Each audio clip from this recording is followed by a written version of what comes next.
Away we go. It is chicken dinner. Sammy P with you on a Tuesday night. I know we've done shows on Wednesdays, on Thursdays, now on Tuesdays, which is probably going to be a day that we live the rest of the season. Although I will tell you, next Tuesday I will not be here because I will be in Chicago. More on that in just a second. But so excited. We had a full weekend of college football. There's nothing quite like that first full Saturday of college football when you wake up, maybe you sleep in a little bit on Saturday morning. Maybe you get out of bed a little bit later than usual. Throw on your favorite hoodie, definitely a gym short, and then no socks or maybe slippers or whatever you really want to do.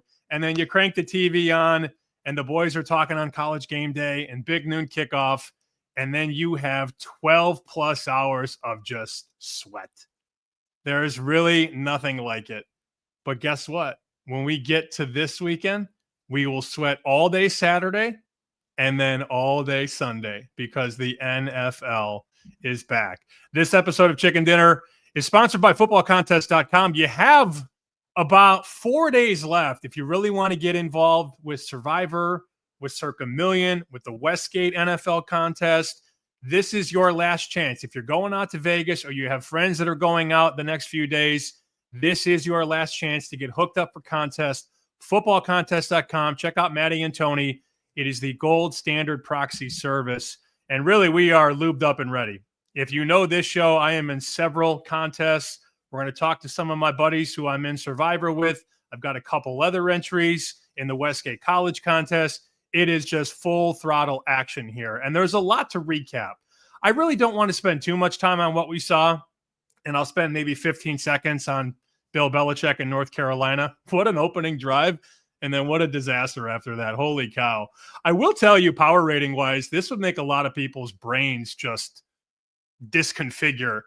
But I still, in my power ratings, I have Texas ahead of Ohio State. I know that might not sound right. Whoa, Ohio State just won. Yes, they did. Did they deserve to win? I don't know.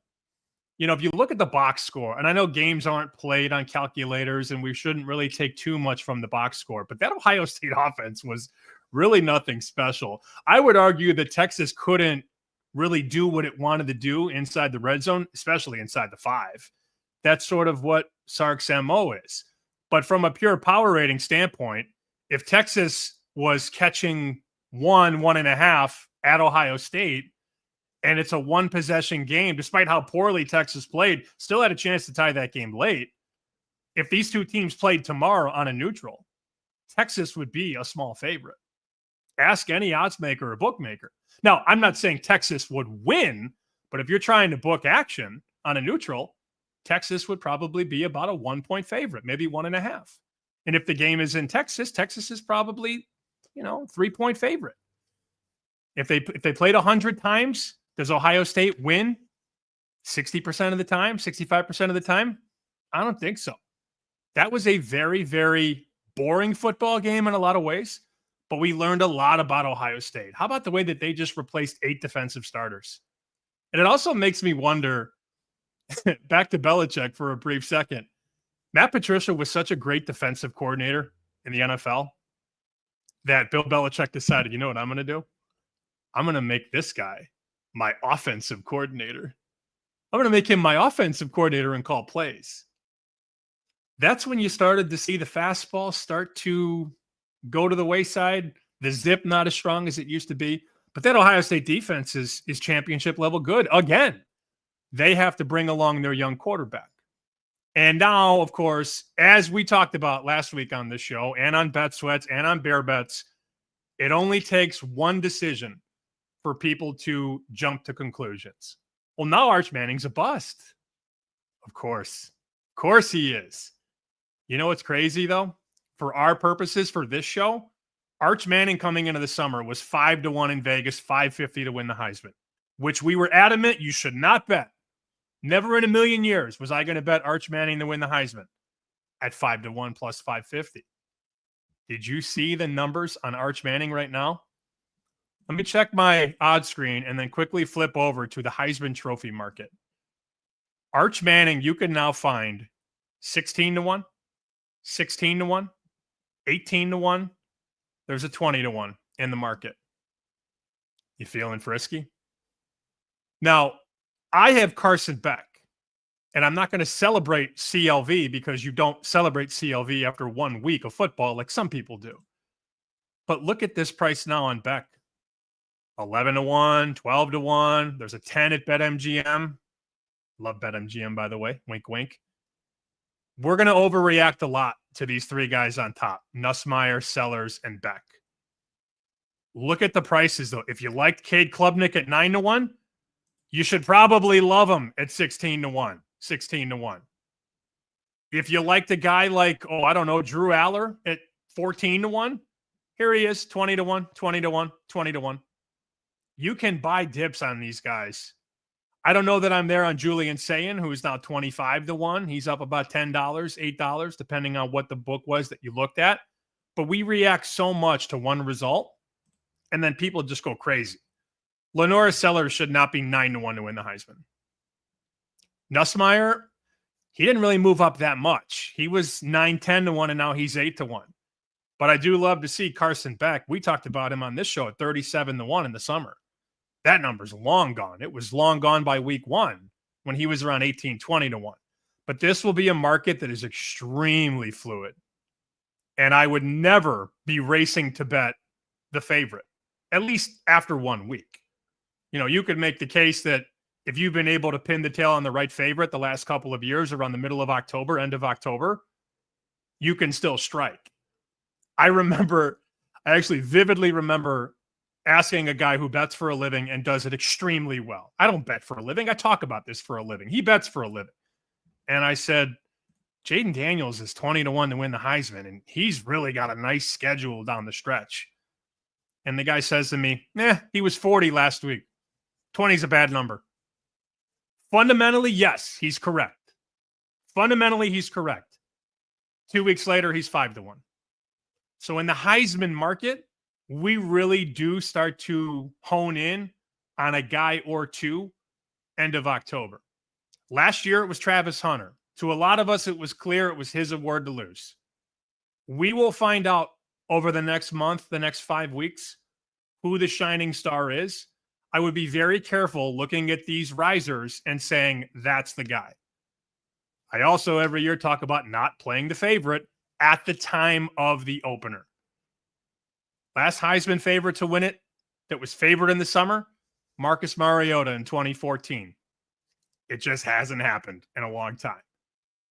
But at 18 to 1, 20 to 1, do you have that conversation about Arch? He is probably never going to play a defense that's as good as the one he saw week number 1 in Columbus, and probably not play in an environment that's as tough as it is as playing in Columbus at the Horseshoe. The next 3 games, Joe O talked about this in the morning today on Bet Sweats. The next 3 games for Arch, San Jose State, UTEP, Sam Houston. Do you think Arch Manning's going to be 20 to 1 going into October? Ain't going to happen. Toughest road game for them? Okay, you go to Georgia. But you could beat Georgia. I would hate to face this offense when they have repetition and rhythm and timing down pat. And hopefully Sark can pull his head out of his ass inside the 5-yard line. But I was never looking to bet Arch at 5 to 1, 550. At 18, 20 to 1, you certainly have my attention. Couple more quick things before I get to my guys from the 108. Check this out. Bang, NFL lines. Week number 1, the Philadelphia Eagles are out to 9 offshore at BetOnline. 8.5 at Buckeye.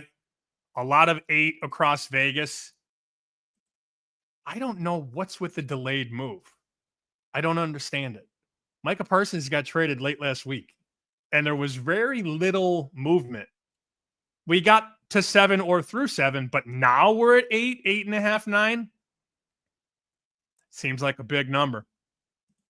I'm not laying 8, 8.5, 9 in the season opener with the world champs. You could have laid 6.5 in the middle of July, early August. You could have laid 7. Now you're going to lay 8, 8.5, 9. Will not be me. But there's a lot There's a lot on this board. It is so populous right now. And these are some of the games I have my eyes on.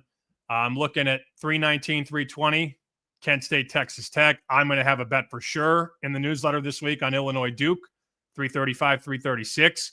Kansas, Missouri is a very, very fun game, 343, 344. And then this game right here, to bring it all full circle with the tip sheet, that Alejado kid who we talked about in the tip sheet, the first newsletter, he got hurt in the opener against Stanford. And we were very clear he probably shouldn't play in week number 2. He got re-injured with a 31-6 blowout taking place. Arizona's up massive. Alejado's still in the game. He hurts his same ankle and comes out of the game. He's in a boot today at practice. Look at how this line moved today. They blasted it. They took the 8s and the 7.5s off the board. And now we're at 7. And there's Chris at 6.5 and Pinnacle at 6.5. A lot of other books followed suit. But that is a quarterback that is probably, again, one of the most important this week. It's the smooth lefty Micah Alejado for Hawaii. And to get that through 7 on Tuesday, that is not little old ladies with blue hair moving that game. That is not Marge Simpson walking up to the window and betting $50. That's some serious money. We also last week saw Alejado practice on Wednesday and Thursday. Oh, he's in the red jersey. He's moving around. I watched the entire Arizona-Hawaii game. He could not do what he did against Stanford pre-injury. And now you're going to rely on him potentially to get back out there with a hobbled wheel again. Market learned its lesson. Market came in against Hawaii at the wire. Or came in on Hawaii, rather. Knocked that from 17 to 15.5. And then Hawaii got absolutely smoked. Even if he didn't get hurt in that game, they had no chance. So now the market says, we're not doing that again. We're going to bet against. So they came against Alejado. We will definitely have more quarterback stuff in the tip sheet. There it is if you're watching on YouTube and actually go to my Twitter or the Chicken Dinner Twitter. It's free. There's a whole lot of information in there. Last week we talked about Alejado and we talked about how the sports books needed Ohio State. I'm going to pull that up. What was the quote again from Matoy Pearson, Vegas Voices? We'll need Buckeyes. They're jamming Texas like no other. Hopefully this youngster Julian Sayin can make magic. Well, he didn't make magic, but neither did Arch Manning. So, again, that's the tip sheet, which you can find for free at the top of my Twitter and the top of the Chicken Dinner Twitter, and that'll go out on Friday morning. That's about enough of my bullshit. So let me bring in two guys that are very, very good friends of mine from the 108, BeefLoaf and Chorizy-E. Yes, those are the names on their birth certificates, of course. And we are partners in a Circa Survivor entry this year. Welcome to the show, boys. Welcome back. What a bad idea, right? I told you I was never doing Survivor again, and now I have 3 entries in Circa, so I'm clearly full of it. Perfect. You guys said, though, your first, well, maybe not the first thing you were going to do, but when you won the Rich People League that Ostrowski ran, and you got, how much did you guys take down again in that pool? It was like 30K. It ended up being 40. Right, we took like 34, I think. Yeah, like that's we did a split. Right. Yeah, we Must did a be little nice. split. 30,000, 40,000. I mean, who can really keep it? We'll round it off. It's close enough. Yeah, it you was said, according on my tax forms, I made $1,200. That's it. Yeah, exactly. I love that you admitted that on the show. That's perfect. So after you got paid, one of your first orders of business was to recruit me for Survivor this year, which I find funny because I'm not good at Survivor. I don't think I've ever made it to October. But the 3 of us now have a nice little love triangle where we have to find, between the 3 of us, we have to find one game we like for week number 1, and I have no idea where we're going to start. I actually went through. I was like, I'm gonna be on the show. I'll put together a nice PowerPoint, and we'll just go. We'll eliminate some easy things. Like we'll eliminate road favorites, and then we'll eliminate the teams that are going to either play on Christmas or Thanksgiving, and we had like no teams left. It was like you had to pick the Colts or the Dolphins. Like that was your choice. But yeah, so I guess Sam, the obvious question is, we're putting this on the Bears, right? No. You traded him last year. His pick last year was. I have not heard you talk positively about the Vikings at all this offseason. It's You really don't want to take the Bears, do you? You're just messing with me? No. I mean, you're a Vikings guy this year. You're a Vikings guy. How many Grenard tickets you got? Enough. I told the story the other day. I went into my coat. I was looking for chapstick, and I pulled out a Grenard ticket. I'm like, oh, there's another one. I only wanted to go and get one, and I have multiple. But I would not put the Bears in Survivor. There is this thought process, though, that you want to take a very small favorite, and that would be, you're talking about teams like Minnesota would be an example. The LA Rams would be an example. I did hear some Colts love from a buddy of mine the other day. Tampa, or Chorizy-E's favorite, the Jaguars, because he loves sunshine. All of a sudden, you like sunshine. All of a sudden, I got two that like I was a little out of the way ideas here, and one was the Jags against the Panthers. Of course, as I'm saying this, I look at Pinnacle and it's off the board. So something happened. Something's going on. And then the other one, because last year a lot of what we were doing was looking at teams and going, this team cannot score. I want to go against a team. That's a great cup. I want to go against a team that cannot score. And I'm looking at the Steelers and the Jets, and I'm like, how much could the Jets possibly put up on the Steelers in week one? And that's another one I'm looking at, but that is a road favorite. That is definitely not my favorite thing to take. So you guys won a pool last year. I defer to you. And we had some people, you guys met a lot of the boys in Vegas, and they were all saying, well, how's this going to work? And I said, whatever they want to do. I don't care. I'm riding the Sibian. You know what I'm saying? Like, I don't care. I mean, whatever happens, happens. What was the strategy going into week one last year? So week one last year, we went with, I believe, the Broncos. We each had an entry. Chorizy's entry, you went Seahawks. Seahawks. You went Seahawks in week one.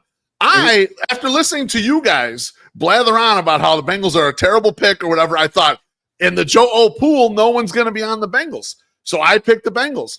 Horrible pick in week one. The worst of the equity picks, right? When you lose, that's the one you want to jump out.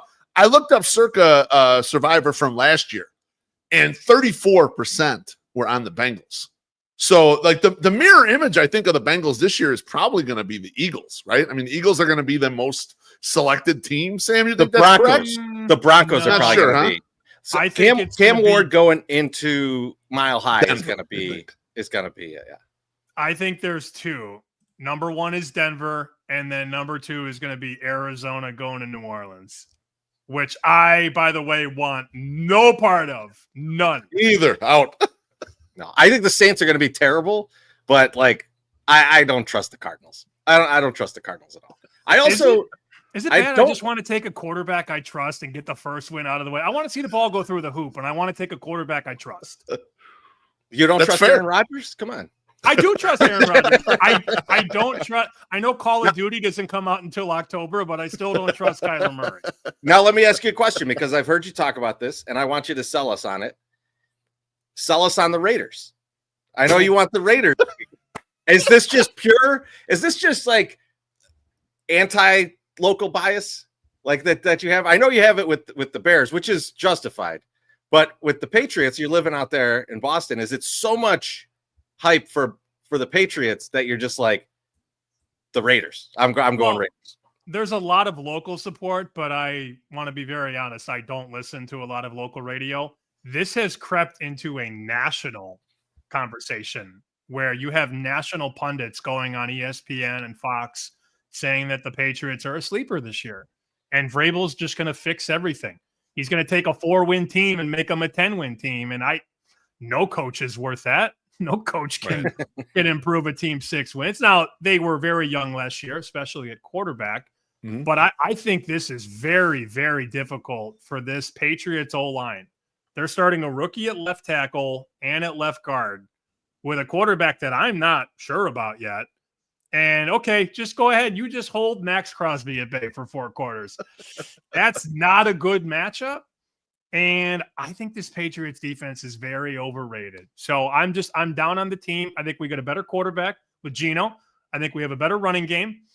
I like Pete Carroll a lot. Pete Carroll revenge game, by the way. Okay, hang on. You're not afraid of old balls Pete Carroll after watching old balls Bill Belichick last night.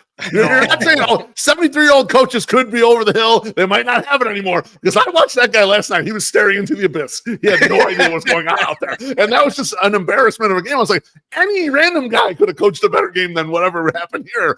I would be afraid of the same thing with Carroll. I know Carroll, he's a weird, like, got a lot of energy guy or whatever, but at a certain age, man, it just goes downhill. We had Tony La Russa as our manager for the White Sox, Sam. Don't forget that, okay? At a certain age, they go downhill, baby. I think Carroll still got it. And I also am not high on the Raiders, like, over the win total. I'm not crazy enough to think that they're going to win the AFC West or anything like that. I want to bet against the sexy teams. And in college, if you bet against all the sexy teams week one, you did pretty good, right? Alabama, Clemson, Texas, Nebraska. Yeah.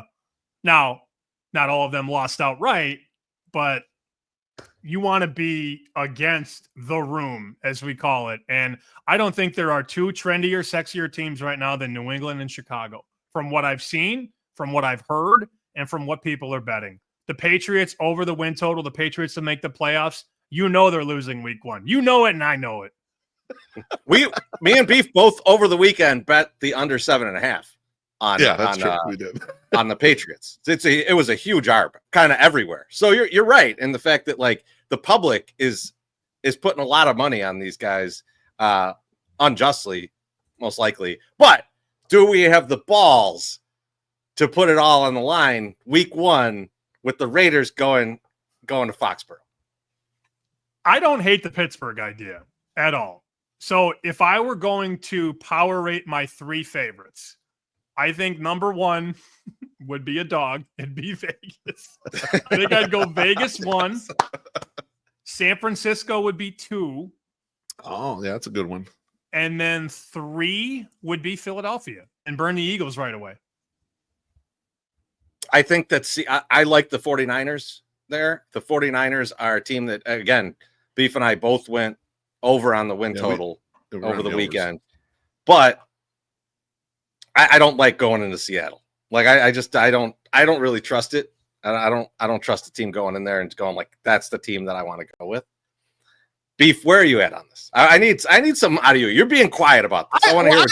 I liked your original thought process from over the summer, Chorizy. You were a Broncos man through and through, and you were their big favorite. But they followed your logic of team doesn't really score. They got the rookie quarterback in his first game at Mile High against a really good defense. You're like, this is the time to get in on this and to go against the Titans, if you will. Whereas as it goes along, as a guy gets better, Cam Ward starts getting better, then you might be scared to go against them in those situations. So I really love the Broncos. I like that Niners idea. I'm not scared of Seattle in their current state, Chorizy. When they were halfway decent, yes, but like they don't have much there anymore. I mean, the fact that it's 2.5 is a surprising number, especially given like how we've seen the push up a little bit in the Niners the win total. So I kind of like that idea. I think in the rich person's pool, not in this one that we're sharing together, just because of how confident Sammy is. The Raiders, I might take the Patriots in Joe's pool just as a straight fade of Sammy. So we got something for the week one to go at each other with because there was a lot going on. You're saying not a lot there. I'm like, they got old ass coach. They traded for a quarterback who had one good year. It was like out of nowhere. It's like, oh, Geno Smith's a star, and all of a sudden, get the fuck out of here. Yes, they do have a good pass rusher on the edge. They got Genty now. That's fine. But I don't know. I don't trust them. I don't trust on the road at all. So. Can I show you who I picked? I joined the Many Losers pool on Splash. Yes. Yeah. Well, I only did it, Chorizy, because you said you were in it, and then I am in it. The overlay. I know you're in it. There's only 49 entries out of a possible 1,000. So yes. I don't know if it's guaranteed. Really? Is it guaranteed? Is it guaranteed? I think it's guaranteed. Yeah. I better get in this pool. Then. I might get another one. Okay. Well, any guesses? I have already put my pick in, and you guys know me. I am not changing it. Any guesses who I put in the Many Losers, this team will lose pool? Any guesses? It's got to be the Bears. Bang. There it is right there. It is. There it is. Woo, woo, woo. I went Bears to lose. Now, this is reverse Survivor, where you must pick a loser every single week. But look at this. Look at this prize pool right here. $87,500. and there's only 49 entries out of 1,000. You can put in 30 entries. Wow. I only did one, as you slick. see. One's enough for me in the many losers pool, but I did go anti-Chicago. I went Titans in that one because I think the Titans should get better over the year. So like I don't like them week 1 for sure. Then why don't we just do Denver? If we could do Denver, we could go chalk. I feel like it's chalk. I'm fine with it. I'm fine with it. Chalky, but I don't think you guys. I disagree with you guys that they'll have the highest percentage. It's going to be Eagles, man. Eagles are the Super Bowl champs. It might be Eagles. The biggest team, biggest swing. People want to save the Eagles, though. This is the biggest problem with Survivor, and it happens every year. You save your teams, and you build this little fucking path, and then you get knocked out in week 2. Now, the problem with the Circa, I think it all depends on how big your Survivor is. Yeah, the size of the Vegas one, you're probably going to have that path. But, the pool that Joe has, how many people does he even have in the Rich League? 200? So the math is going to tell us that probably doesn't make it to week. Like, when did you guys win it last year? What week? Week 10. Okay, exactly. And it was Eagles beating the Cowboys in Dallas. Yeah. Now, 34-6 they won. If you're in Circa Survivor, where the pool could be $20 million, I don't think that's going to end in week 10 because you have so many entries in it. So it really depends on what pool you're in. But for our purposes, we probably do have to map this out because last year they chopped at the very end of the season, I believe, with like 8 people or 9 people or groups or entries, whatever. With the Broncos, the one thing I will mention is they are a Christmas game. However, they're playing the Chiefs on Christmas. So we're not taking. I think on Christmas, it would take a Pat Mahomes death for us to or steroid use or something. An injury would also. No, I would still be afraid. The Jets are going too far, Chorizy. I'd be afraid. I'll move to KC to see how my girl Britt is doing. Make sure she's okay. You guys have to go over there and check on her, Chorizy. But wouldn't that be just so fitting if we made it all the way to Christmas and then Gardner Minshew comes in and ruins Christmas for us? He's the backup now in Kansas Gardner City. Minshew would never ruin my Christmas. All right, there's no possible way. I would take him still. I would back him. We'd be on the Chiefs that game. The chat, by the way, before we go any further, the chat is on fire, and I have neglected this poor chat. Let me start with this one from Baloney. 30K, 40K, man, same difference. Come on, Baloney. I was telling the whole pot and then what we took out of it. Come on. Yeah. Yeah, sure. Semantics. This is from BeefLoaf, who is currently on the show. Yeah, smash the like button. The like button. We got Alex B. Smith, a P1, Bach, good fella with the Bach, and a duck bomb. He has been telling me for 3 days that Oregon is going to wax Oklahoma State. DJ says, Bach, oh, look at that. Chorizy-E. The bourbon bottle has been opened. This is iced tea. It's Tuesday, but if you guys are cracking, I might have to. You guys are cracking? I'm just drinking white wine. This is what I was having with dinner, so I did not hit it as hard as chorizo. Okay, all right, fine, all right. After reading all these messages, DJ says tequila neat. I'm going to go grab a bottle. You guys talk about whatever you want for the next 45 seconds. All right, go ahead.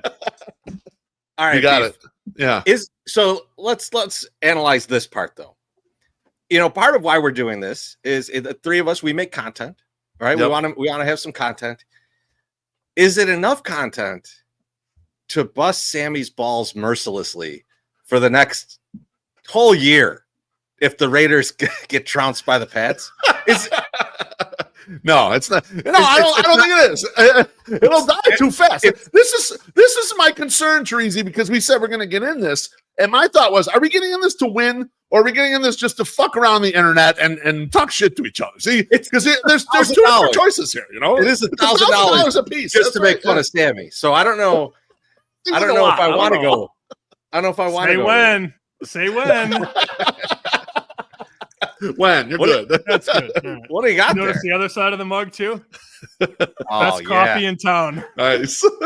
I've definitely had a delicious White Castle coffee at 6 a.m. Let's see what else we got. Oh man, these chats are just hopping right now. Cadillac John Jameson for me, vodka for the women and children. Love it.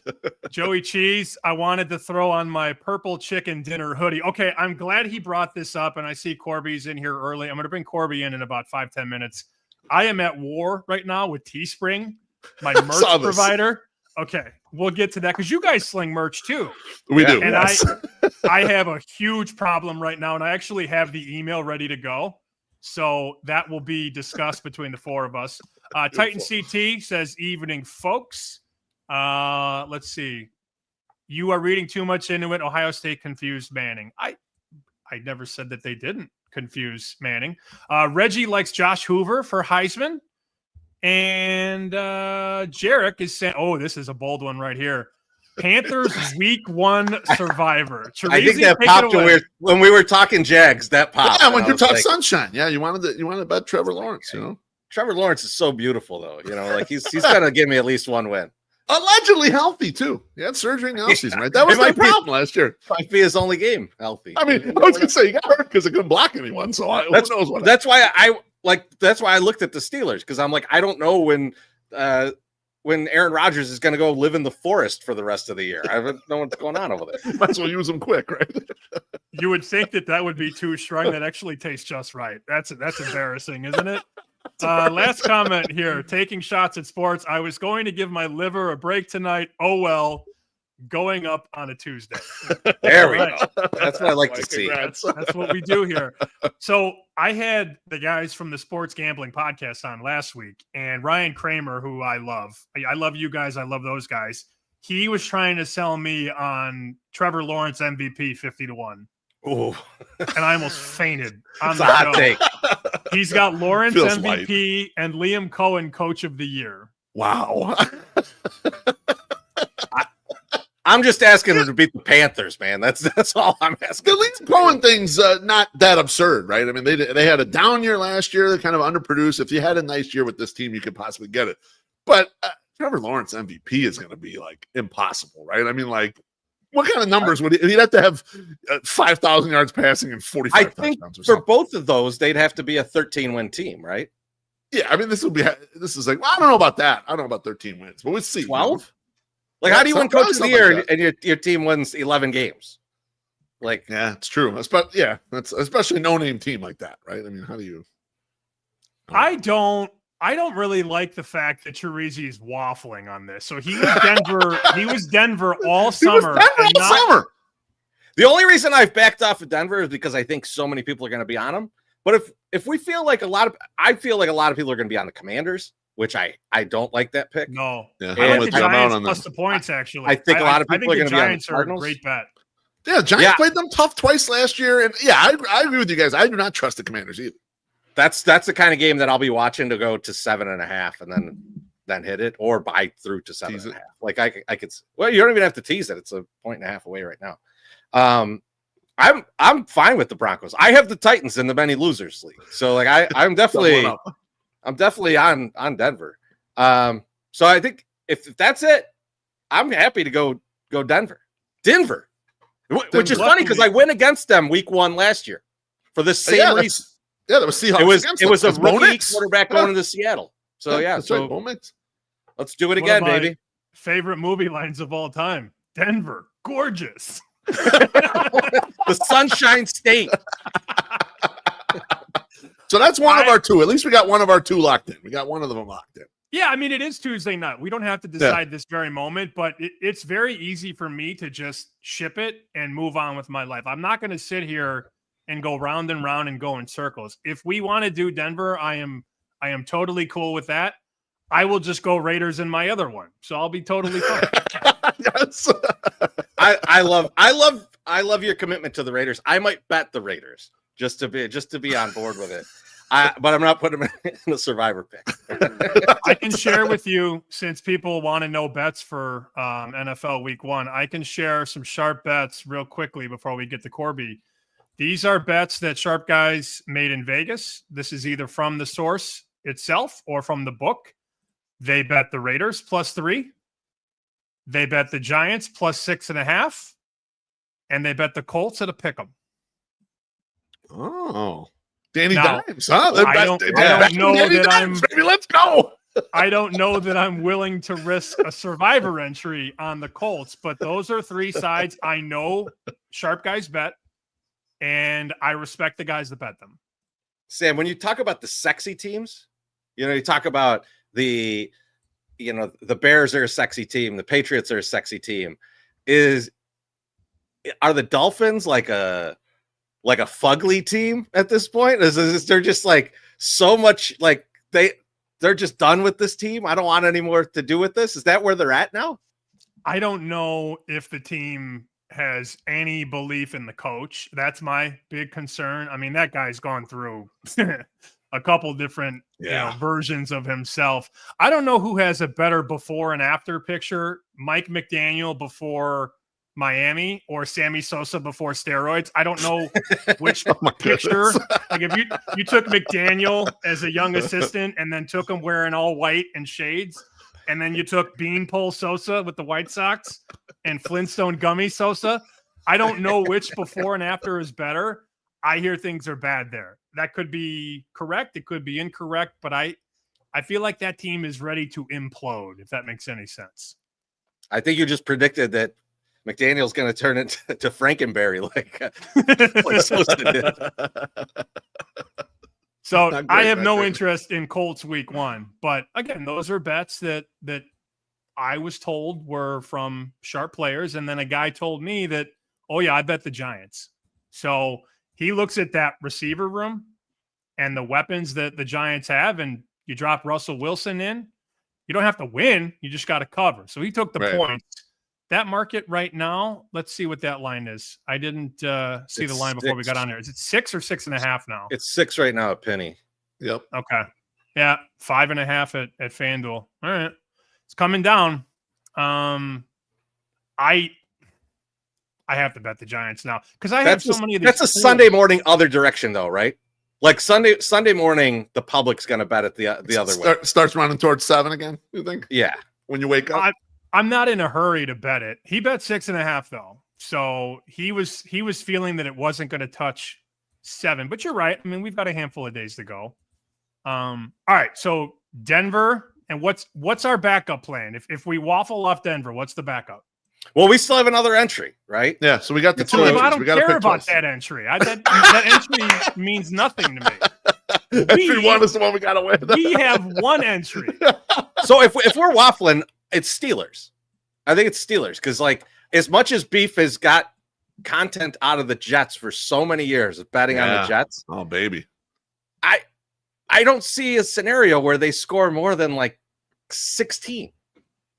Like, I can count on. We go Steelers go Steelers in this. I'm going Jets money line with my own money just as the bid. I gotta cover up this side. I'm hedging week 1. I mean, the only one I'm worried about.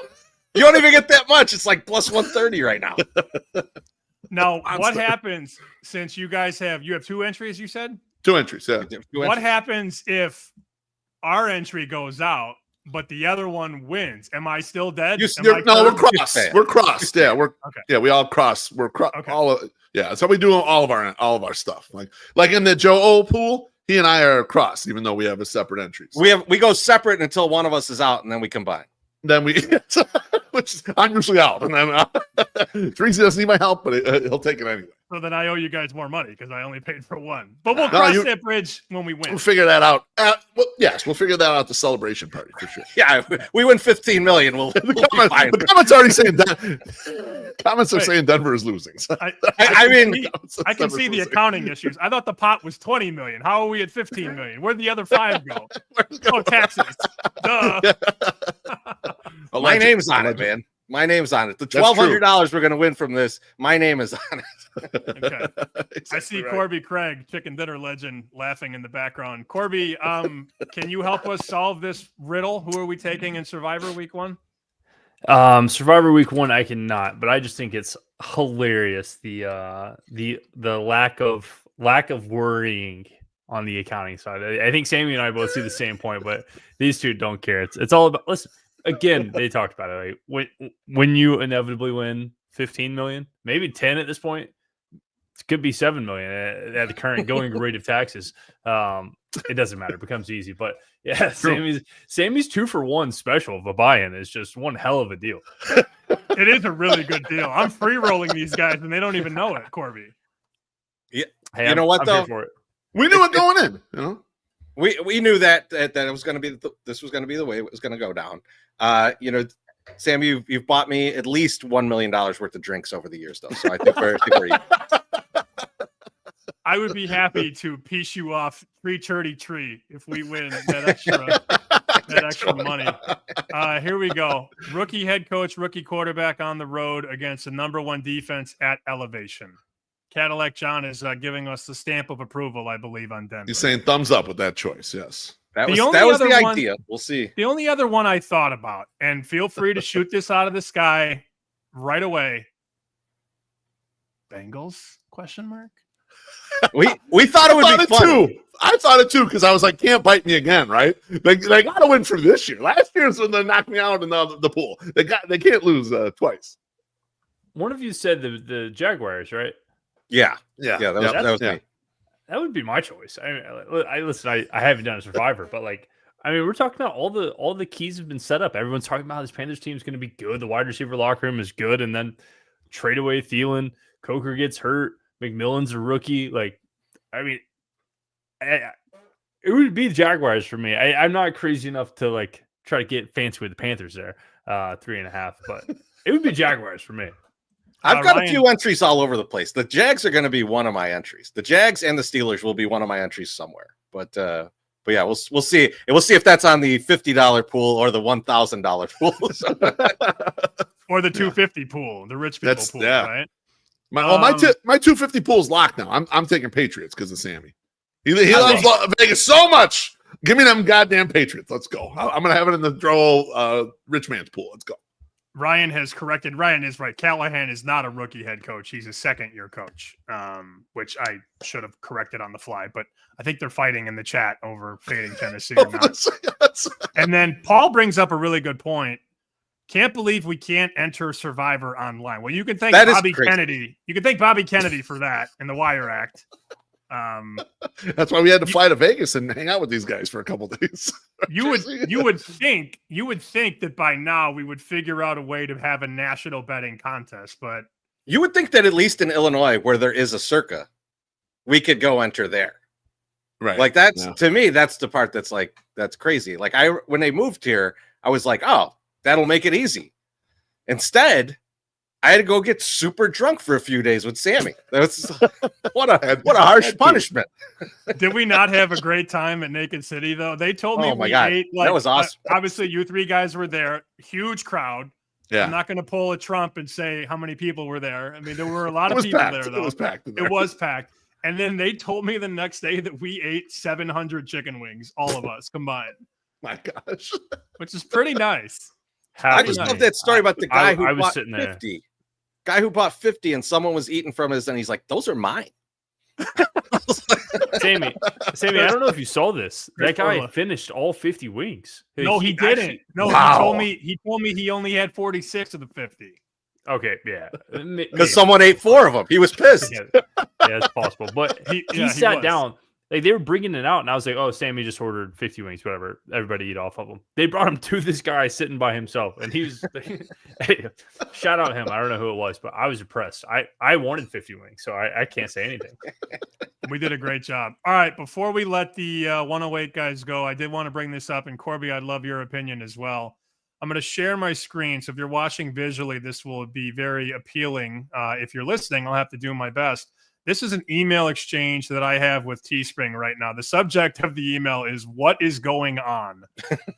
And I'm not going to show my whole message, but I basically laid out that I've been with Teespring for 10 years, and I'm starting to worry about what's going on with my merch because people are complaining to me. And I have one order that's pending that I think I put in May for 5 hoodies or whatever because I like to have merch on hand.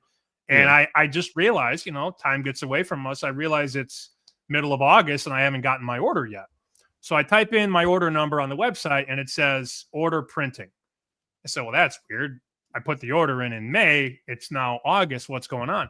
So I send this email on August 8th and it's a nice paragraph, and I'm nice about it. I send a follow-up, as you see on the screen. Hello, following up on this, and that's all I say on August 18th. On August 27th, so 19 days after my initial email, I see, "Hi, Sam. Thank you for writing, and I apologize for the delay. Blah, blah, blah, blah, blah, blah, blah, blah, blah. Here's the part I want to talk about with you guys and get your opinion.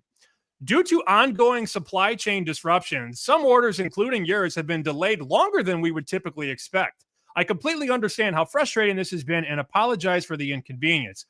While we don't have an ETA at the moment, we are actively working with our new partners to get caught up and move outstanding orders. We appreciate your continued patience as we work through the final stages."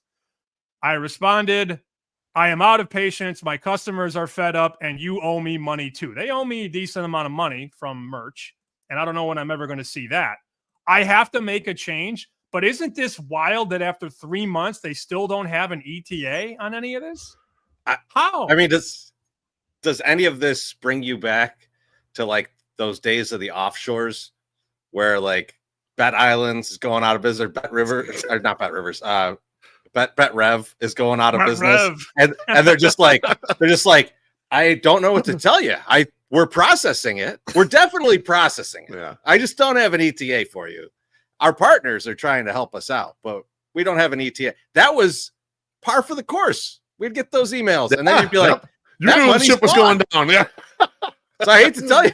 Oh, good. We only have 20 grand there, so we won't get robbed too bad. That was usually our response, Chorizo. That money might be gone. That money might be gone. That might be with Bet Islands John right now. That was one of my favorite stories on Chicken Dinner. You guys have been on, I think, 5 times now. And the time you guys told the Bet Rev debacle was one of... So Corbie, I don't think Corbie has heard the story. If you guys would like to give the Cliff Notes version of the Bet Rev debacle, That's a beef I would be story. more than him. Go ahead. Yeah, I mean, I kind of realized, and they would hang a lot of rogue and terrible numbers, and I would be hitting them or whatever. And for a little while, I was steadily getting Western Unions coming out or whatever. And then I put a couple in, and I realized that they probably weren't going to pay me, and they're slow paying. So I reported like SBR Forum back in the day when they would actually help with stuff. And then on some other message board, they went off, put my real fucking name out there, and said that I was part of a syndicate and cheating and all this stuff. And like, syndicate, I was like $300 max bets. What fucking syndicate spent $300 on something? And so they could rob me blind. So they robbed me from like 20 grand. I mean, they shut the website down a couple months later. They were pretty much cooked. They had no money.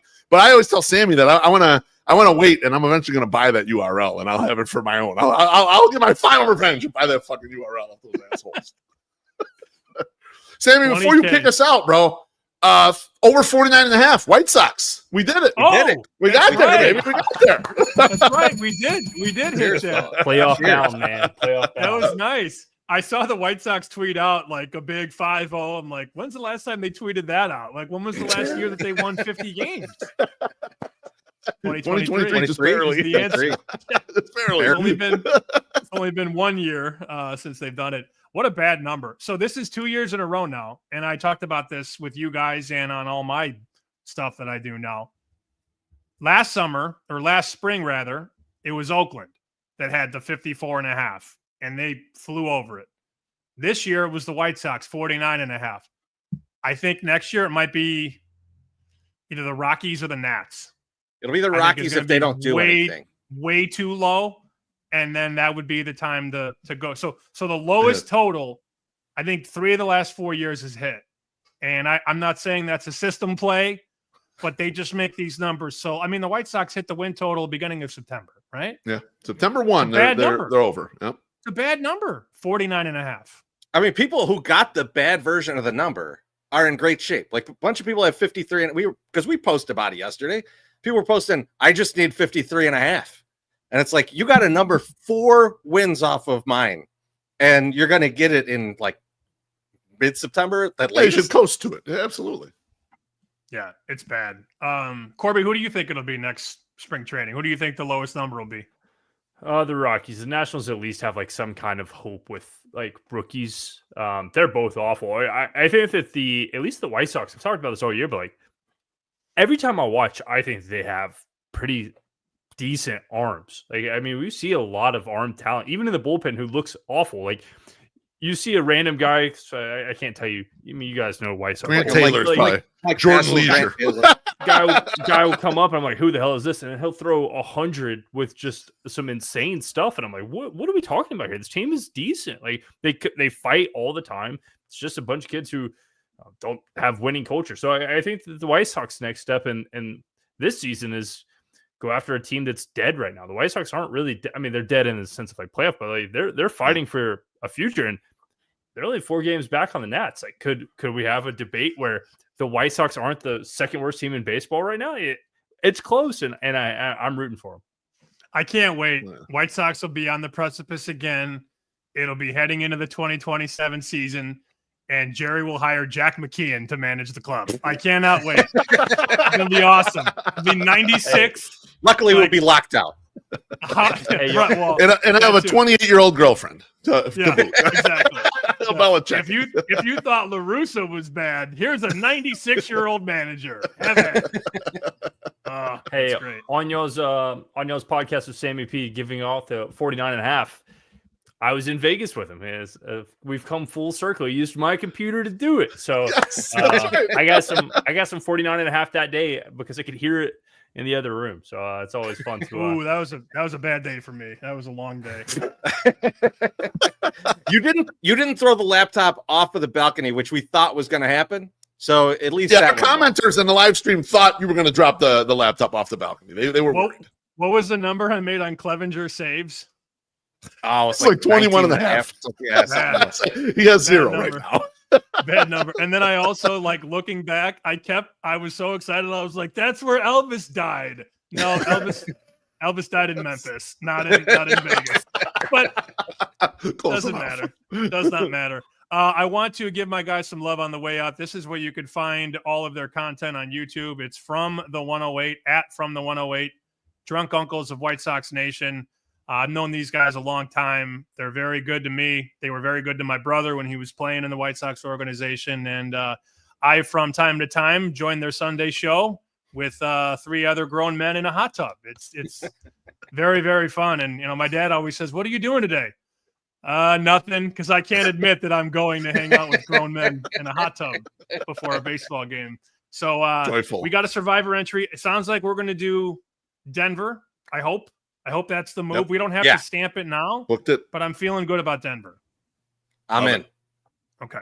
All right. That's Chorizy-E and BeefLoaf from the 108. Boys, let's make some money, huh? Hell yeah. Thanks, Sammy. All right. There they go. Pat and Chris, real first names, by the way, not BeefLoaf and Chorizy-E. I was fooled. Yeah, I mean, I always have to make sure that people know that that's not actually their real names, BeefLoaf and Chorizy-E. What's up, Corbie? Long time no talk.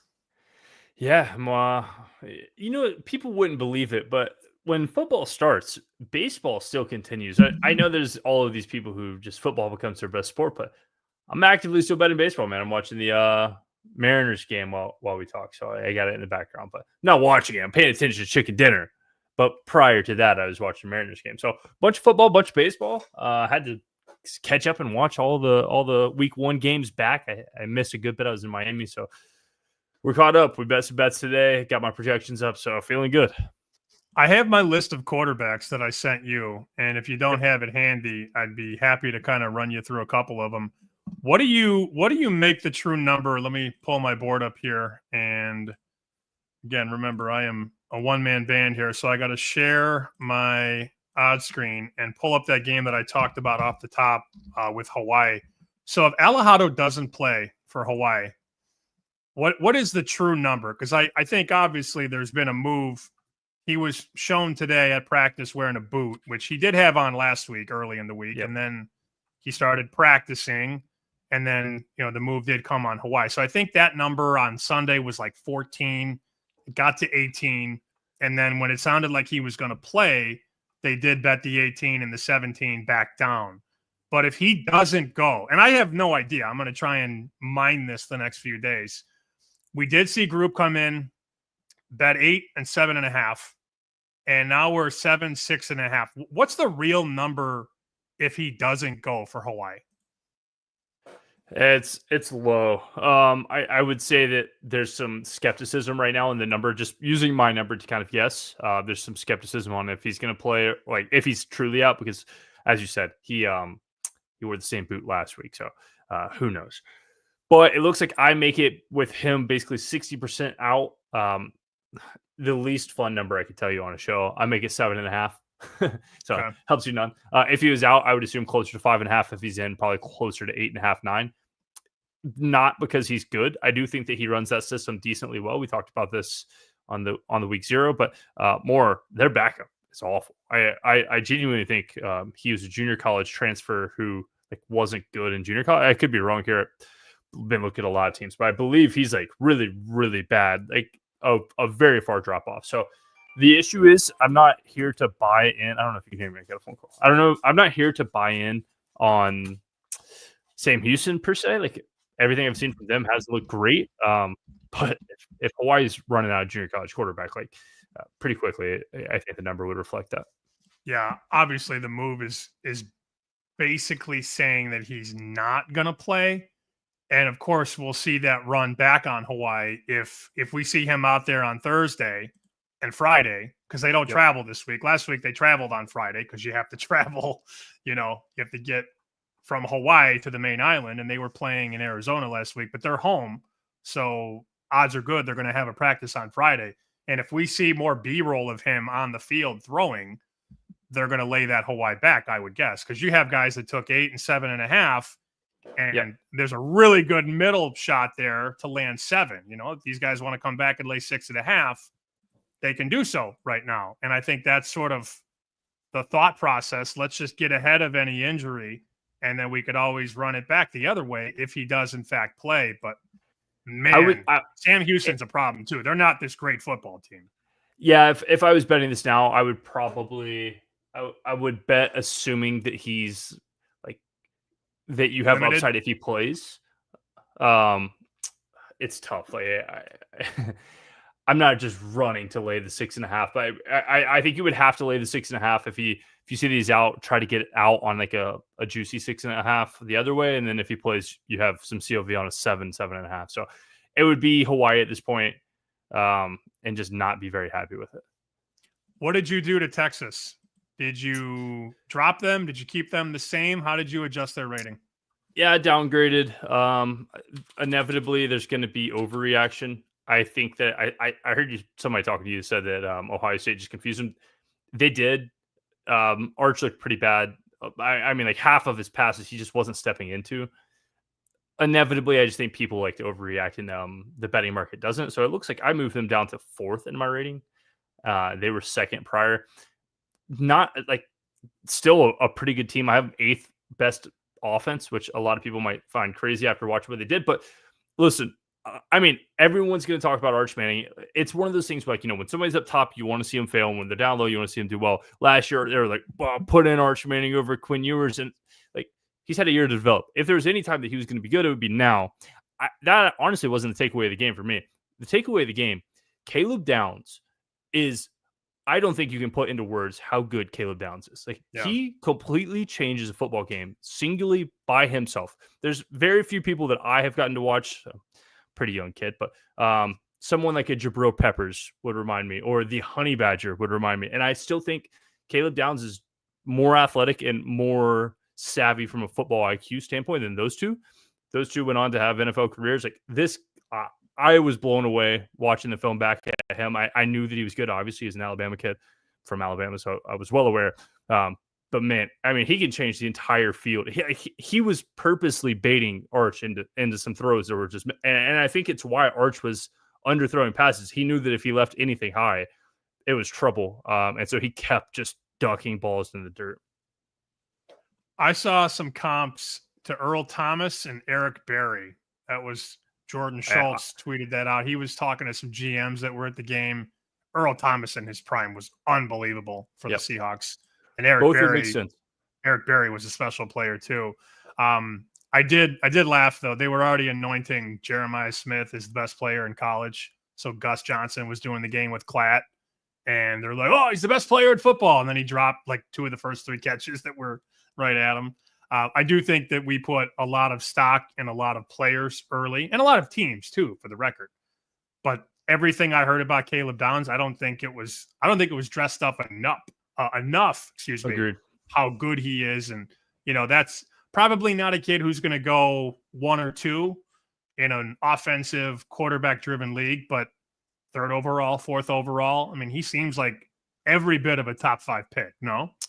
Yeah, wherever he goes, whatever his draft position is, I'm sure I'll be taking the under. This is one of those things where I think that like you can't even, like, college football analysts aren't going to quantify, but when you put film on and a team is watching it to draft him so early, like they're going to be like, oh my God, this guy is unbelievable. I moved to Ohio State from a pretty good defense to pretty heavily the best defense in the nation after watching that game. And it's not because it was Arch Manning, it's not because it was Texas. It's because, I mean, no team can throw over 12 yards. If you throw opposite side of the field, 12-yard lob, Caleb Downs making the tackle. And like it just doesn't happen. So he's incredible. Yeah, I would assume top 5 and I would be taking the under 5.5. So week 1 to week 2, what's your plan of attack? I don't need all the bets, obviously, but there have to be a couple of games or totals that you have certainly highlighted or circled where you're going to make a bet. There have to be a couple that just pop off the page, right? Yeah. We can bet them. I don't care. Okay. I've done most of my betting anyways. Some people were betting on Monday morning, Sam. I posted about this, but Jesus, like, what are we doing here at this point? I waited to today when PPH is posted because I'm a nice, respectable human. But I bet the Auburn Ball State under 50. I got 55.5. It's 52.5. I still think that's fine. Don't have rotation numbers, but do you see a 52.5? I see several 52.5s. Yes. Cool. Yeah, I like that 52.5. Pretty easy. Auburn has 3 quarterbacks. If you've kept up with Auburn, they weren't like, I mean, they knew Jackson Arnold was their guy because they spent money, but they have a really good freshman behind, and then they have Ashton Daniels as backup as well. Both of those quarterbacks like completely want to run the football, and this is one of those games like Ball State's going to score 0, maybe let's give them 7. I think closer to 0, and it's like, okay, well, if the backups come in, the worry is they're going to keep playing pace. I don't think that Ashton Daniels or Deuce have the knack or the want to throw the ball enough. And so you're getting basically 3 rushing attacks, which is going to burn a lot of clock.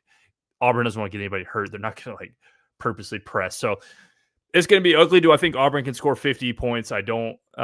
Took the under 52.5 at best right now. I know RAS released it at 52.5. They moved 2 cents. So I think you're still getting a good number. What else? All right, let's see. Hey, this one doesn't count, and I'll flex some CLV because I can. I bet Charlotte plus 21.5. Oh man, 12.5 now. It was I bet it last night, or it was yesterday before the game. I was like, listen, there's 2 ways this happens. North Carolina gets blown out, and 21.5 looks great, or they win the game and you catch it before it hits 24, and kind of have a what is that called, a Polish middle, and got pretty lucky. So 12.5 there. 12.5 is too much. I bet the over in this game. Is there flat 49s? Yeah, couple. That would be tough. I mean, it's like right at, I bet 47. There are 49s, but you got to go to Vegas to do those. Yeah, I wouldn't play 49.5. If you somehow had a 49, I think it's a pretty good price. I didn't think North Carolina's offense looked as bad as people were saying. Like Gio Lopez kind of shut down. But they opened up a quarterback battle mid-game, and I'm all for a quarterback battle, Sammy. So do that. I think this price is going to be way gone. Let me see. Memphis, Georgia State. Ooh. Well, I want to go back to Carolina in a second, but Memphis and Georgia State, 13.5, 56.5. This is going to be asking a lot. Can you pull up first halves? Yeah, can do whatever you want, buddy. I think we can get 27.5. I bet the full game, but I think a 27.5 would be okay here. Yep, DraftKings readily available. A little pricey. Okay. Minus 18 over. You're over or under? Over. Over 18. Yeah, because it didn't steam. Groups were just clicking the over. I was one of them. Full game. First half didn't really move as much. So over 27.5. And listen, this is my favorite one, Sam. And not because I think it's the best, because listen to this storyline. And then we'll go back to Carolina. Okay, Memphis, you know what Memphis is going to do. They're going to score. They're going to try to keep scoring. They'll put in their backups. They'll try to keep. I mean, they threw an 2-play 80-yard touchdown with 1 minute left, beating the hell out of some team last week. That's what they do. They've always done it. Other side, Georgia State, not good, Sam. And here's where the bet comes in. So, when you're trying, like, the best way to bet, at least in my opinion, is to assume the market is efficient and find something that they might not price in. What could they not price in? All right, listen. QB1, awful, got benched. QB2 came in 0 for 6. So what do, Sam? After the game, coach makes a phone call, reaches out to the man himself, TJ Finley, transfer portal expert, 6 schools in 6 years, is still in the portal because no team picked him up, and he committed that night to the team. Now, he's not going to play this weekend, I would assume. I DM'd him. He didn't answer. That's crazy. But, he did not answer. But hear me out.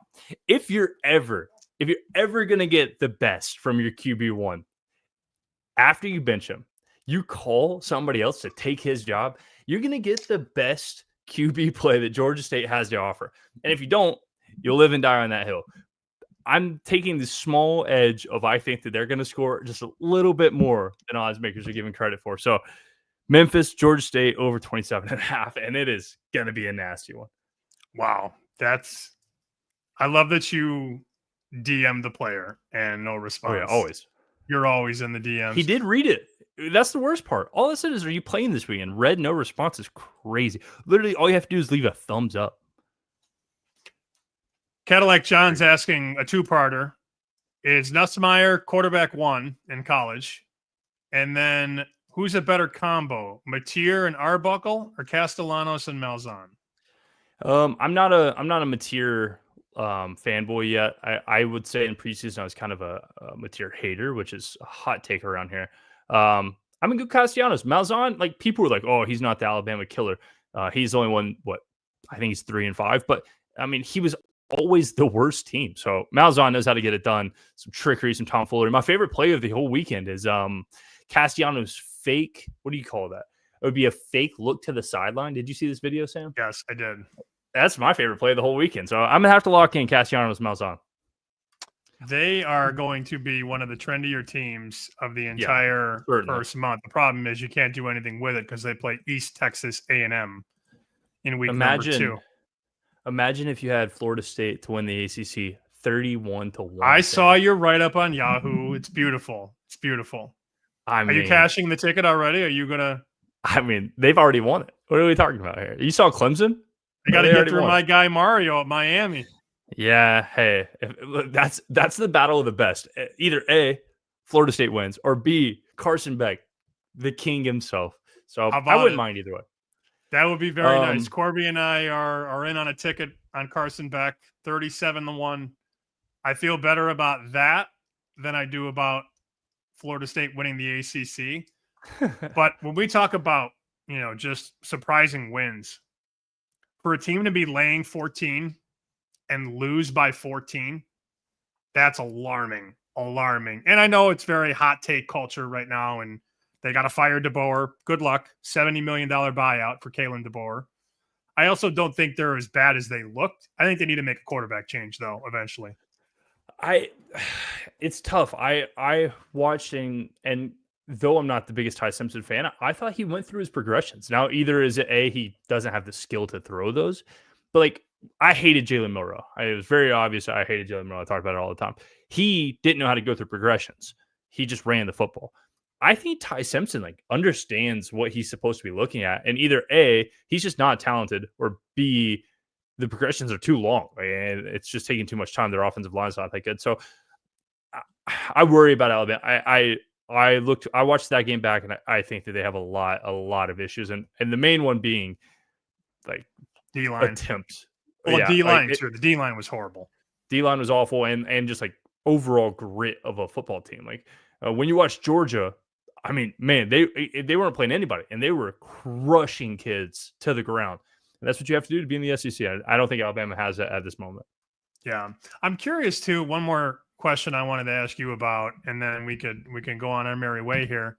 This team is so bad in my numbers, Kent State. I mean, it's one of the worst I've ever had. And we were at Bet Bash. We were in Vegas. And Chris Andrews, I was sitting next to, he sat next to me in one of the seminars, and we were, joking around about Kent State Merrimack. And he was like, I kind of like the dog. And I'm like, stop. And he said, no, I like the dog. I lean to the dog. He built it into his number when Kent State, I believe, was like 6.5. I think he was a little bit lower than market. And Merrimack almost beat Kent State outright. This number at 48. We don't know about Morton, the starter at Texas Tech. I think I'm going to call him questionable with the knee. But if he's ready, he's going to play. Is 48 big enough in Kent State, Texas Tech on Saturday? This one's tough. My numbers would say it's too big, and my eyeballs would say you're hilarious. It's one of those things where, if you look at my baseball model, it says bet the Rockies every single day. When you're a team that's this bad, it's just impossible. I texted you before this, Jamie. I think this is the worst team I've ever modeled. I have them 28.5 points worse than the average team in the nation. From the limited amount of time I've been doing this, I genuinely think that's the worst team I've ever made. An average team, boys and girls. An average team. Not the best team, an average team. So you have them like 50 points worse than Penn State or more. 55 maybe. Looks like 54. So, I have them getting smoked. And I think honestly that's being generous. Like I couldn't make their defense worse. I stopped myself at making their defense the 132nd in the nation. There are a few defenses worse on my numbers, and that was just me being like, dude, I can't make them worse than this. So, I mean, they're awful. But inevitably my number says it's too high, because what simulations are you going to make that ever the college team beats another team by 50? It would be hard to do. Yeah, I look at the situation where if Morton plays, I know people would say it doesn't matter because they're going to win no matter what. But if Morton plays first quarter, first half, we get more of quarterback 2, who I really like. So it's easier to blow a team out, obviously, with QB1 and QB2 than it is with QB2 and QB3. So while it may not appear important to have Morton out there, it certainly is, because we get better quarterbacks for a longer period of time. So that's all. I think that number is fascinating. And I know people don't want to lay big numbers, but it may not be big enough. But we'll see. Yeah, there's a lot of teams that are just really, really bad this year. Obviously, Middle Tennessee won. One I was upset to see the market catch up too quickly, and they're right, is UAB. I talked about this in the preseason. Of course, I'm a UAB alumni, so I keep up with them a decent amount. But this team actually does not like their head coach. It's been pretty noted that they don't want their head coach to win, and they barely beat Alabama State, who is just a bum school. It's our city or our state's capital, but no one goes there. So I thought that we'd be able to ride this fade UAB wagon for a while, but plus 21.5 versus Navy, Sam, you're getting there. I mean, you know what they're gonna do, so it's tough to get to 3 touchdowns and a field goal to cover that there. Yeah, no doubt. 2 more quick comments. Jarek is saying he's laying whatever North Dakota opens against Portland State.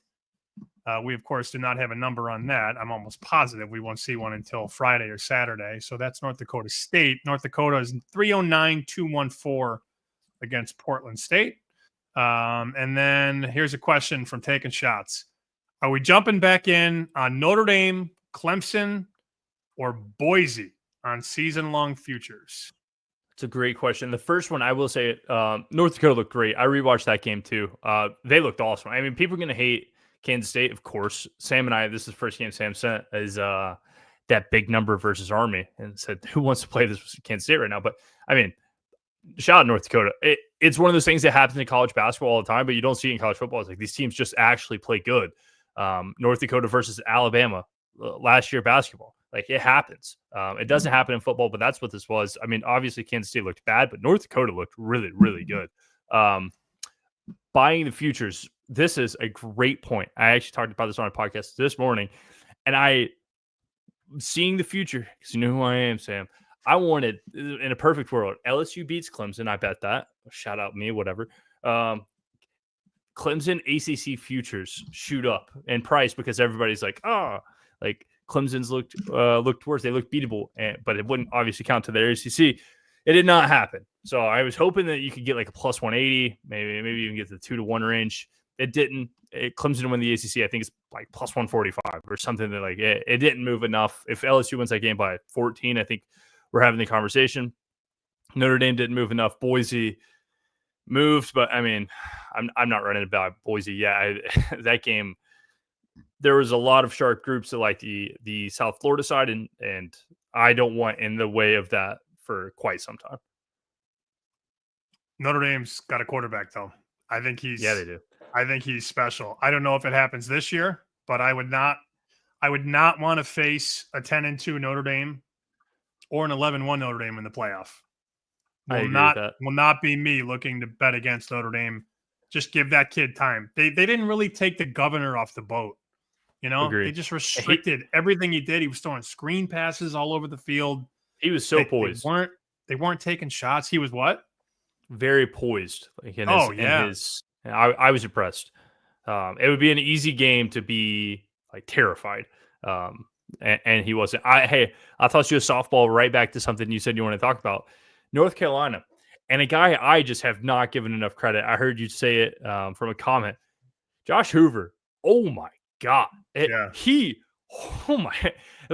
had him rated, I believe, I'm not looking at my notes, but I think I had him rated like 5th or 6th quarterback in the conference. He might be 1. I mean, he was throwing some unbelievable passes. Some passes like that weren't open, making touch. I thought that, and again, this is going to sound crazy, but I rewatched North Carolina film. I don't think that they played miserably bad. They had a ton of fumbles. They had a ton of just stupid decisions. But like the defense looked fine. Josh Hoover was fitting like 20 yards sideline toe touch out of bounds throws as if they were nothing. And there's no way you miss it. The one-hand touchdown grab. Everyone was like, what a catch. The receiver didn't have to do anything, Sam. It just went. He didn't even put the second hand on. It just sat in his hand, and it was a touchdown. And it's like, great catch, of course, but that's the quarterback. I took more from that game. TCU is way more legit than I had them, rather than North Carolina stunk. Of course, people want to do like the Belichick stinks. He's washed. They stink. They didn't look the greatest.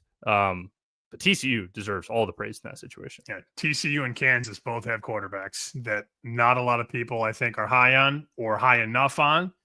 And there's a good chance, wink, wink, that I may be a part of Kansas as we get closer to the weekend. That's about it. I have nothing else I'd like to uncork, aside from the fact that we will not have a show next Tuesday because Bet Sweats is taking over, using air quotes there.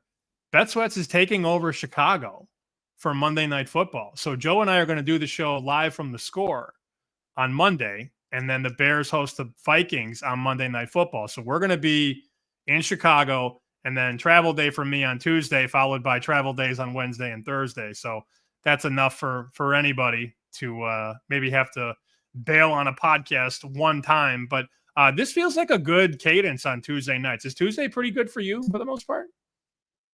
I've already put it. Hey, I downloaded the calendar app just so I could have Tuesday nights blocked off with Sammy P. So it better be good. I've never used a calendar in my whole life. Which is crazy.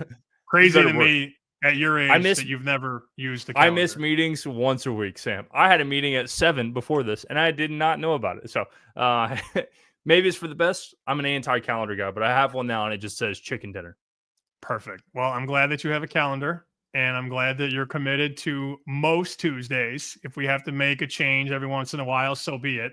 Lord knows I'm on enough bullshit over the course of a week. The schedule is just crazy. Corbie's busy as well. But this will be a nice plan. Do it on Tuesday nights, and then we'll be able to have you listen to it. If you don't have it live, you can consume it on Wednesday, Thursday, Friday.